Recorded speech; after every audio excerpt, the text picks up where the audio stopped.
अवध पंच में मधुकर उपाध्याय का राम राम भैया।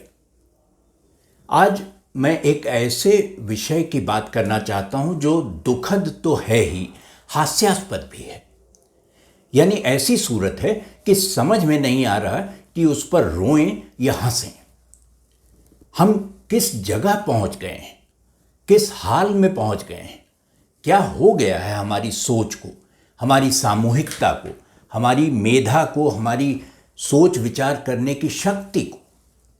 क्या हमने सब कुछ वाकई गंवा दिया है? क्या अब कोई उम्मीद की नहीं जा सकती?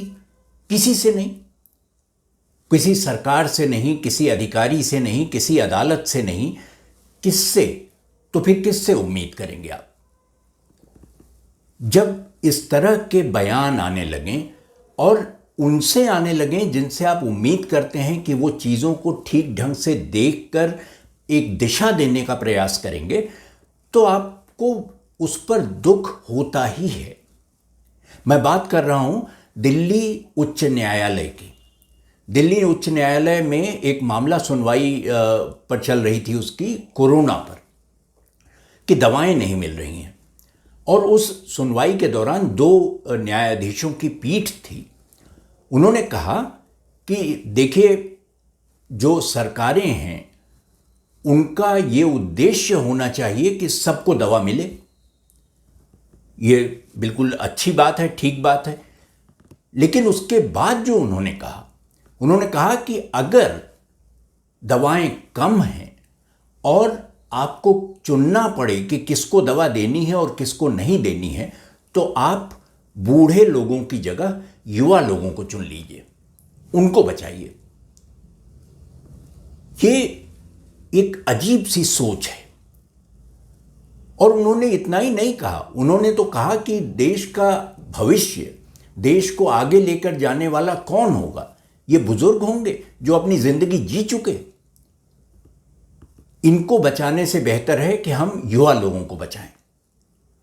और उन्होंने इसी सिलसिले में इटली का उदाहरण दिया और कहा कि इटली में भी सरकार ने यही फैसला किया था, तो हमें भी करना चाहिए। इस पर सरकार को विचार करना चाहिए। और उन्होंने कहा कि अपने जैसे एक चीज़ साथ में जोड़ दी कि इसको तरजीह आप ज़रूर युवा को दें, बुजुर्गों पर, लेकिन इसको अपवाद की तरह मानें। इसको नियम न बना दिया जाए कि हमेशा युवा लोगों को ही बचाया जाएगा। क्या वाकई हम उस जगह पहुंच गए हैं जहां हमारी सारी जो परंपराएं हैं, जो चीज़ें हैं, जिस ढंग से हम सोचते आए हैं कि युवा के पास ऊर्जा है, शक्ति है, लेकिन विवेक और सोच, अनुभव बुजुर्ग के पास है। और किसी भी देश को आगे जाने के लिए इन दोनों की आवश्यकता होगी। ये एक सिर्फ ऊर्जा से काम नहीं चलने वाला है और ना ही सिर्फ अनुभव काम करने वाला है। लेकिन जब आप अदालतें इस तरह की बात करने लगें तो आप क्या करें? ये तो बिल्कुल निराशा के गर्त में आपको ढकेल देने जैसा है। वही स्थिति है जो दाग साहब ने एक बार कहा था कि वो निराश होकर कि होशो हवास ताबो तवां दाग जा चुके। अब होश नहीं रहता है, अब ताब नहीं है। होशो हवास ताबो तवां दाग जा चुके, अब हम भी जाने वाले हैं, सामान तो गया। ये हालत है। या फराक साहब जो कहते थे कि मौत का भी इलाज हो शायद, मौत का भी इलाज हो शायद, जिंदगी का कोई इलाज नहीं। क्या वाकई हिंदुस्तान में जिंदगी लाइलाज हो गई है? क्या वाकई हम इस हाल में पहुंच गए हैं कि जीवित रहने के लिए आपको अपनी उम्र तय करनी पड़ेगी? ये कैसे तय होगा अगर मान लीजिए कि एक पल के लिए कि ये हो भी जाता है, और इटली ने किया है तो हिंदुस्तान भी कर सकता है ऐसा। लेकिन अगर मान लीजिए कि यही है कि उम्र एक क्राइटेरिया है, वो आधार है ये तय करने का कि किसको दवा मिलेगी, और दो लोग हों जिसमें से एक की उम्र 19 साल हो और एक की 18, तो आप किसको दवा देंगे? क्योंकि ये इस तरह से फैसले नहीं हो सकते। मुझे यकीन है कि सरकार इस पर, इस अदालती फैसले को गंभीरता से नहीं लेगी। वो अपने ढंग से निर्णय करेगी और हो सकता है वो इसके खिलाफ सुप्रीम कोर्ट जाए और उनसे कहे कि इस तरह के आदेश, जैसा इलाहाबाद हाई कोर्ट के मामले में उसने जाके किया था, कि इस तरह के आदेश अदालतों को देने से रोका जाए। आप मनोबल किसी का बढ़ा नहीं सकते तो कृपया उसे तोड़ें ना। आप किसी एक बुजुर्ग को क्या आप इसलिए हटा देंगे कि वो अब उसकी ज़रूरत नहीं है, वो देश को आगे नहीं ले जा सकता? और ये अधिकार आपको किसने दिया? ये फैसला आपने किस आधार पर किया कि बुजुर्ग किसी काम का नहीं? मैं अपनी उम्र की बात नहीं कर रहा हूं। बुजुर्गों को इस देश में हमेशा सम्मान मिलता रहा है, हमेशा उनकी इज्जत रही है। लेकिन अब ये अदालतें जब ये कहने लगेंगी तो क्या होगा? लेकिन आप उम्मीद किससे करें? नेतृत्व से, राजनीतिक दलों से, नेताओं से? उनकी सोच तो खुद ऐसी ही दिखाई देती है। कहां बहुत फर्क है? बहुत फर्क बिल्कुल नहीं है। बूढ़े लोगों के बारे में जो हुकूमत है, जो अफसरान हैं, जो मंत्री हैं, वो भी तो यही सोचते हैं, वही सोचते हैं जो अदालत ने कहा है। तो एक तरह से देखिए तो दोनों एक ही पन्ने पर हैं, एक ही इबारत पढ़ रहे हैं। और अदालत कोई आसमानी कोई चीज़ नहीं लेकर आ गई है, बिल्कुल नई सी। उसने देखा कि हो यही रहा है ज़मीन पर। एक हरदीप पुरी जी हैं, मंत्री हैं केंद्र सरकार में। जब सेंट्रल विस्टा के बारे में बहस हुई तो उन्होंने कहा कि ये विपक्ष अनायास अनर्गल प्रचार कर रहा है सेंट्रल विस्टा के बारे में, इसमें कोई सच्चाई नहीं है। सच्चाई ये है कि सेंट्रल विस्टा के आसपास बनी इमारतें बूढ़ी हो गई हैं, अब वो आगे काम नहीं आ सकती।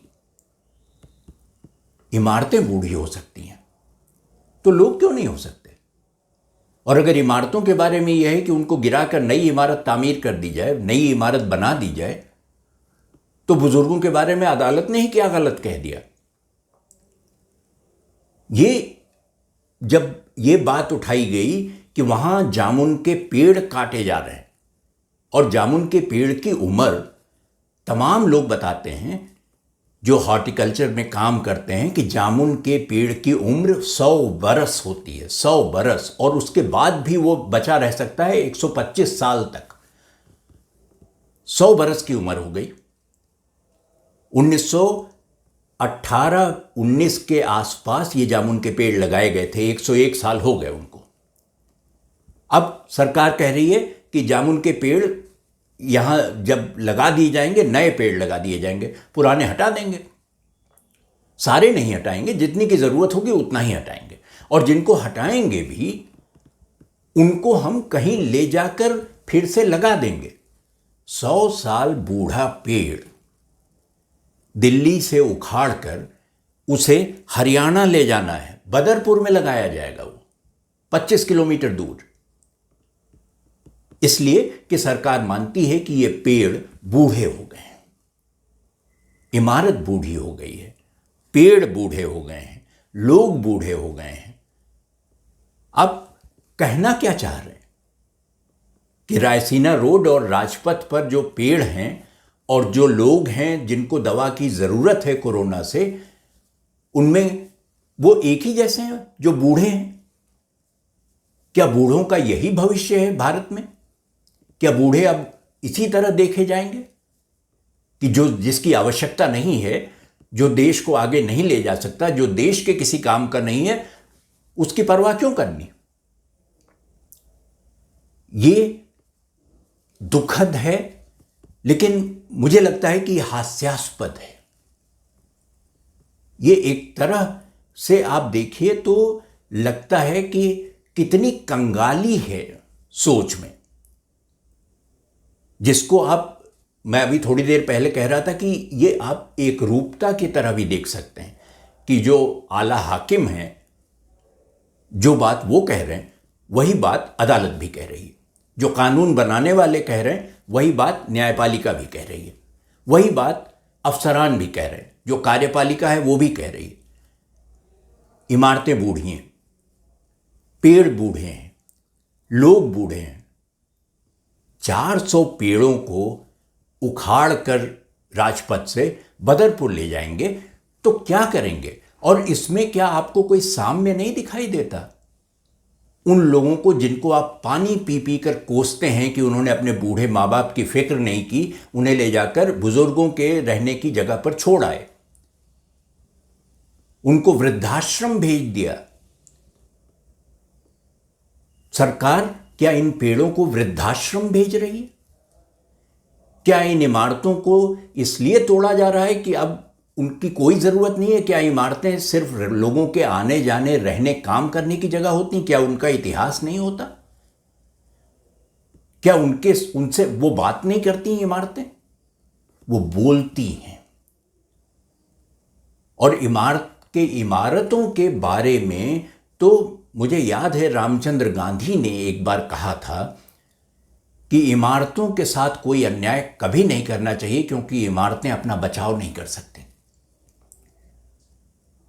ये उन्होंने अयोध्या की घटना के सिलसिले में कहा था, लेकिन ये बात कितनी सही है।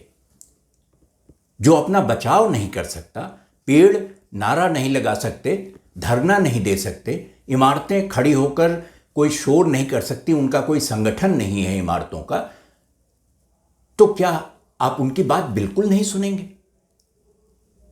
लेकिन अभी जो स्थिति है, जो हाल है, उसमें अगर अदालत इस तरह की टिप्पणी कर रही है और दो बिल्कुल शिक्षित और बहुत ही कामयाब, काबिल जज ये कहते हों कि तरजीह दीजिए, बुजुर्गों को छोड़िए, युवा को बचाइए, अपवाद की तरह ही सही, लेकिन युवा को बचाना ज़रूरी है क्योंकि देश को आगे वही ले जाएंगे।